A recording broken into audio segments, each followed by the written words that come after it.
Hey CEO, you feel like you should be further along by now? Like when you were a kid, growth was obvious. Higher marks in the doorframe, that next grade level, bigger shoes. But now, how do you measure growth in your faith, in your character, in your business as a CEO? Because up close, it can feel like a mess of highs and lows. But what if, when you zoom out, there's actually an upward trajectory that you just can't see yet? Today, we're talking about how CEOs measure growth in 3 areas: spiritual, personal, and business. And I'm going to share with you the 5 practices that will make your growth inevitable. So if you're ready to grow your business with me, then jump in because we're going to do this together. We're living in a day where business is changing fast, right? Attention spans are shorter, trust is harder to earn, noise louder than ever. And what worked 5 years ago, or even last year, won't automatically work now. Which means if you're going to lead and grow well in this season, you can't just grow your audience. You have to grow your leadership. You can't just create more content, you have to build better systems and give people experiences. Because business growth doesn't come from effort alone or just good plans. It comes from intention. And do you know one of the fastest ways to grow as a CEO right now? Learning how to build repeatable assets like workshops that create connection, clarity, and conversion on purpose and in real time. So before we dive in, I want to invite you to something powerful I have coming up on March 3rd. I am hosting a live CEO workshop called Workshop Workflows That Work. I'm going to walk you in real time through exactly how to plan, execute, and follow up like a CEO who gets results from every workshop. No more winging it. No more hoping people show up or they buy. No more scrambling the day or the week before. You're going to get my actual templates, my customizable workflows, my timelines. You're going to walk away with a full schedule, system, and strategy. So every workshop you host from here on out can and will be profitable. Why? Because you're building it like a CEO. Now, just so you know, this is a training I usually reserve for my CEO Impact clients only, but I'm opening up a few seats for this one-time workshop for just $197. Plus, you're going to get a workshop workbook and all my templates. So, if you want to grow your business by building assets that convert like a workshop, go grab your seat at redeemhertime.com/workshop. All right, I'll just put that in the show notes for you too. All right, let's talk about your CEO growth. Because let's be honest, the CEO journey is rarely linear. It's not a straight staircase from one level to the next. There's a lot of loop-de-loops and circle these circles and dead ends, and it's more like a theme park ride you didn't fully read the warning sign for, right? There are twists you didn't expect, turns you didn't plan, dead ends that force you to reassess, loop-de-loops that make you question your sanity, seasons where momentum feels effortless and seasons where pruning feels relentless. And yet, when you zoom out, there's actually a steady thread running underneath it all. You know what it is? Growth. It's not always visible, it's not always glamorous, but it is always present. As a mentor of mine used to say, when it looks like nothing is happening, everything is happening. I've held on to that in seasons where I was showing up consistently, planning well, stewarding my time, doing the right thing, and still not seeing the fruit I'd hoped for. Especially when you're investing with CEO focus, when you're blocking off the time, you're refining the offer, you're tending your walk with the Lord, you're doing the inner work, and it still feels quiet and slow. That's the moment that most leaders are tempted to pivot prematurely or to assume that something's not working because they're just not growing. But here's what I've learned over 2 decades in business. Time invested in growth always produces a ROTI, a return on time invested. Sure, it may not show up in the metrics immediately. It may not feel dramatic. It may not even earn applause, but it is doing something in you and through you.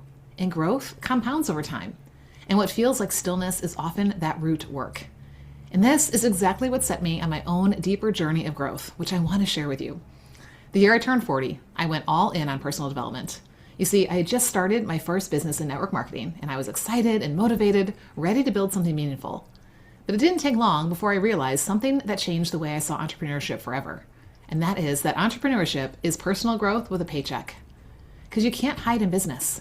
Your mindset shows up, your discipline shows up, your emotional maturity shows up, your insecurity shows up, your leadership ceiling shows up, and very quickly I could see if I was going to lead and grow a team, if I was going to steward influence, if I was going to increase my income, I was going to have to grow first because your business and your team cannot outgrow you. So what did I do? I invested in trainings that stretched me, in books that challenged how I thought, in conferences that expanded my vision, in mentors who saw blind spots I couldn't see. I learned about goal setting and duplication and leadership and communication. I learned how to manage my calendar instead of letting it manage me. And I learned that discipline creates freedom. And over time, my capacity grew. Not overnight, but steadily. And then something interesting happened. A decade later, the year I turned 50, actually when I launched Redeem Her Time, after several iterations and pivots of businesses along the way, I felt that same invitation again. But this time, it wasn't about business strategy. It was about spiritual formation. You see, I had built businesses. I had led teams. I'd achieved goals. But I found myself longing for something deeper. Not just a quiet time checklist. Not just reading another chapter and moving on. Not just collecting more information. I wanted formation. I wanted transformation. I wanted my inner life to be as intentional as my outer life. I wanted to slow down enough to let God deal with the deeper layers. The places where striving had crept in, where identity had subtly attached to outcomes, where productivity had started whispering louder than presence. So once again, I invested in spiritual direction, in deeper study, in practices that felt, well, a little unfamiliar at first, in creating space instead of always filling it. I love the reminder from the book Women in Work that has inspired this series in a chapter by Amy Whitfield. And she says, while it may seem like a new trend, the reality is development is part of what it means to be human. As image bearers, people weren't meant to be stagnant. We were meant to grow and move forward. I love that. As image bearers of God, we were not designed to be stagnant. From the very beginning, humanity was given stewardship, responsibility, creativity, cultivation. Growth has always been built into our assignment. And Scripture tells us in 2 Corinthians 3:18 that we are being transformed from glory to glory. Did you hear that? Being transformed. Not instantly perfected, fully saved, yes, but not fully sanctified, because that takes time. And so we live in the tension of the already and the not yet. And that tension requires growth. Even the disciples who walked with Jesus daily had so much formation ahead of them. And the pattern they lived by was simple but profound. Be with your rabbi, become like your rabbi, and do as your rabbi would do. But it was a process over time toward calling. And that's where I see the connection so clearly for us as CEOs. Because whether you realize it or not, if you are a follower of Christ and you are building something in the marketplace, you are a leader. Even if you don't have a formal team, even if you're just leading yourself. You're leading your time, you're leading your habits, your thought life, your response to pressure. And people are watching. Your clients are watching, your family is watching, your peers are watching. But more than that, your future is watching. And the woman that you are becoming in your 50s and 60s and beyond is being shaped by the growth that you say yes to today. That's what I learned at 40. And that's what I deepened at 50. And that growth has expanded my capacity and my faith. And that capacity determines my impact. And that realization changed the way I approach growth in everything. I'm so glad God hasn't left us guessing in this. In this series, we talked about your CEO mandate, your CEO calling, your CEO attention, your CEO gifts. None of that is accidental. He has entrusted you with these things on purpose. He has given you everything you've needed in this season for you to grow. And I love that he doesn't just call us to build something bigger than ourselves. He actually equips us to grow into the kind of woman who can steward it well. He gives us both the freedom and the direction to pursue that growth. Freedom because we're not striving to earn anything from him. And direction because we're being formed into the image of Christ as we go about living our life in business. So growth isn't optional for the CEO. It's actually part of the assignment. Spiritually, personally, and yes, businessally. I'm pretty sure that's not a word, but you know what I mean. Growth is a given. So the question isn't if you're growing. The question is, are you growing on purpose? Because here's what I've seen over and over again. If you neglect spiritual growth, your business eventually outplaces your character. If you neglect personal growth, your leadership hits a ceiling. If you neglect business growth, your impact stalls, even if your heart is pure, because all three matter. And as a CEO who follows Christ, you're not just building revenue. You're modeling gospel-centered leadership in real time. You're showing your family what faith looks like under pressure. You're showing clients what integrity looks like in action. You're showing peers what stewardship looks like in the marketplace. So how do we grow in these three areas in a way that's intentional and not accidental? How do we become the CEO that we're called to be and lead others not just with strategy, but with gospel living? That's what I want to unpack today. So first, let's define what growth actually looks like in each of these three areas: spiritual, personal, and business, and how you can measure whether growth is truly happening. Because what gets measured gets stewarded. And then I'll share my top 5 practices to help lead you towards sustainable CEO level growth. All right, first, spiritual growth. Spiritual growth doesn't start with you, right? Because we can be self-deceived. One day overestimating our strength, the next underestimating our worth. Spiritual growth begins with God, who he is, what he has done, and what he says. For years, I thought spiritual growth meant doing more chapters, more studies, more boxes being checked. But now, I'm slowly reading the New Testament using Lectio Divina. I'm only in Matthew 14 after 2 months, and that's okay. It's slow, It's deep, and depth transforms and grows.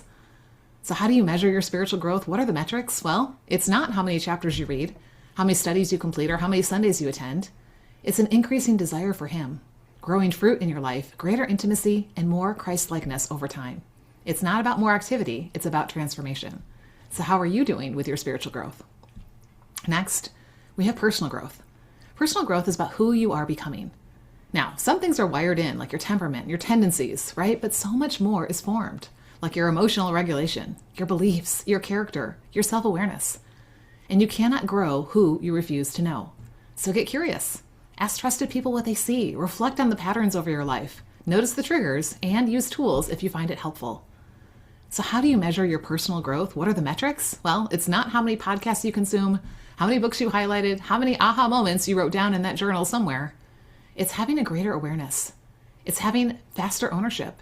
It's having quicker recovery and healthier patterns, and definitely more peace. Because information doesn't equal growth. Integration with who you are does. So how are you doing when it comes to personal growth? And third, we have business growth, aka CEO growth. Well, it's all CEO growth, actually. Business growth is about what you're building and how you're stewarding it. The world measures noise, but CEOs measure stewardship. So we're not looking at follower count or vanity metrics or packed calendars or exhaustion as a badge of honor.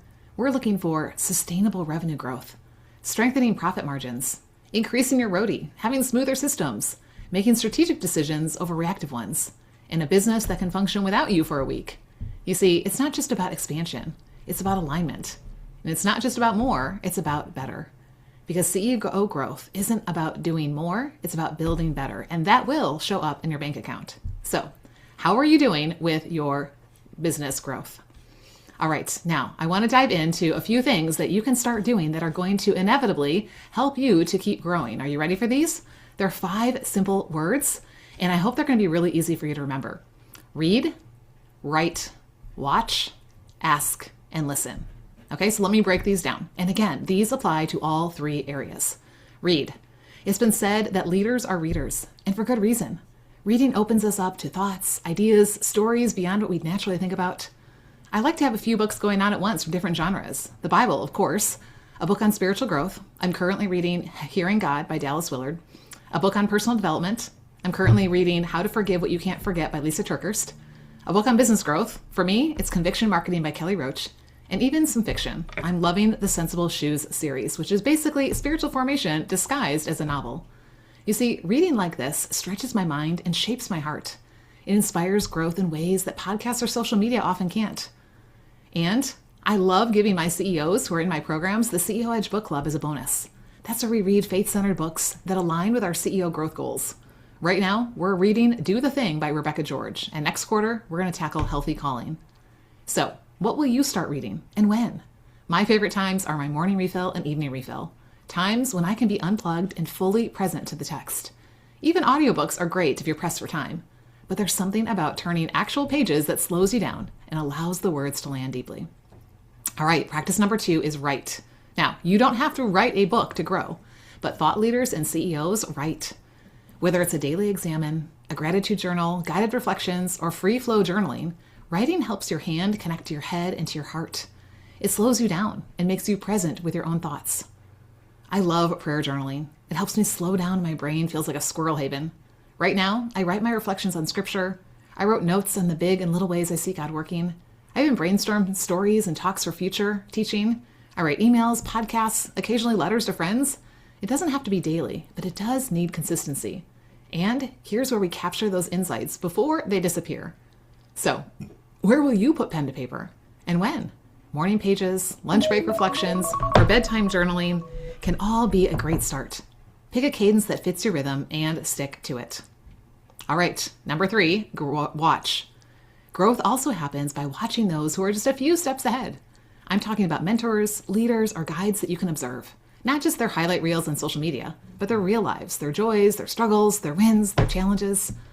I have a local mentor I meet with monthly to discuss leadership and faith in life. I also have a mentor with someone who's not alive through books and guides like Journey with a Giant.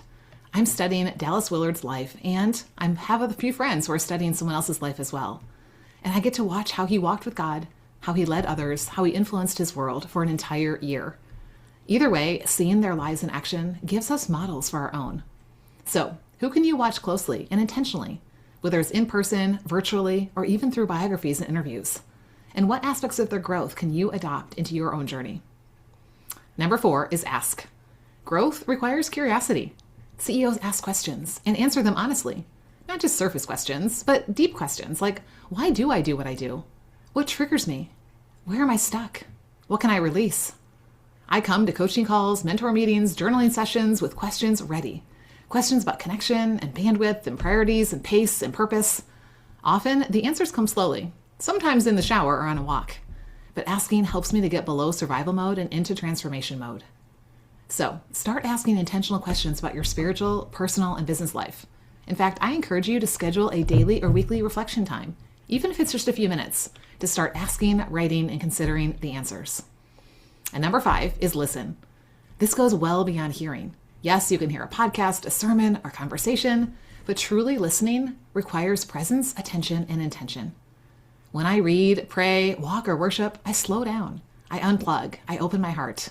Sometimes listening gives insight immediately, and sometimes it unfolds over time. Lately, listening has been my daily practice, under my favorite electric blanket, on a walk, in worship, even while washing dishes. It's about tuning my ears and my heart to God, to my own thoughts, to mentors, and to the people that I lead, because leaders are listeners. So how will you schedule some intentional listening moments daily? Even if it's just a few minutes to just be and notice and reflect. Put down your phone, close the laptop, and let your attention fully rest on what you're doing. So there you have it. You've got 5 practices that if you practice these consistently, read, write, watch, ask, listen, growth doesn't just happen. It becomes inevitable in all 3 areas. Your spiritual development, your personal development, and your business development. You're going to see it showing up everywhere. And do you want to know the key to growth? So many business owners tell me they need to grow before they can invest the time, the energy, or the resources in their growth. But that's not how nature works, how life works, how business works, or even how the kingdom works. The sowing always comes before the growth. You invest first, and the fruit comes later. So let me ask you, which of the 3 areas are you going to focus on first? Is it your spiritual growth, your personal growth, or your business growth? And which of the 5 practices will you start with? Read, write, watch, ask, listen? Maybe you'll start with listening in your spiritual life. Maybe reading will be your first step in your personal growth. Or perhaps asking the right questions will be your focus in business growth. The key is this: make the time and invest in your growth. Because growth won't just happen to you. And chances are, no one is going to hand you the path. You have to start walking as a CEO. But you don't have to walk it alone. So I want to invite you to come join us inside the Redeem Her Time community. Come share your area that you're going to focus on and which practice you're going to use. And let's walk it out together. You can find us at redeemhertime.com/community. And I'll link it in the show notes. And if you want to continue growing your business by learning to run workshops that actually grow, then grab a spot for the workflows that work at redeemhertime.com/workshop. And yes, I'll put that in the show notes. Okay, friend, we'll see you over inside the Redeem Her Time community. We'll talk more about this. Thanks for joining me for this episode. Until next time, remember, instead of chasing time on a clock, trying to control it, receive the gift of time from the one who truly holds it. Because as his daughter, you have time.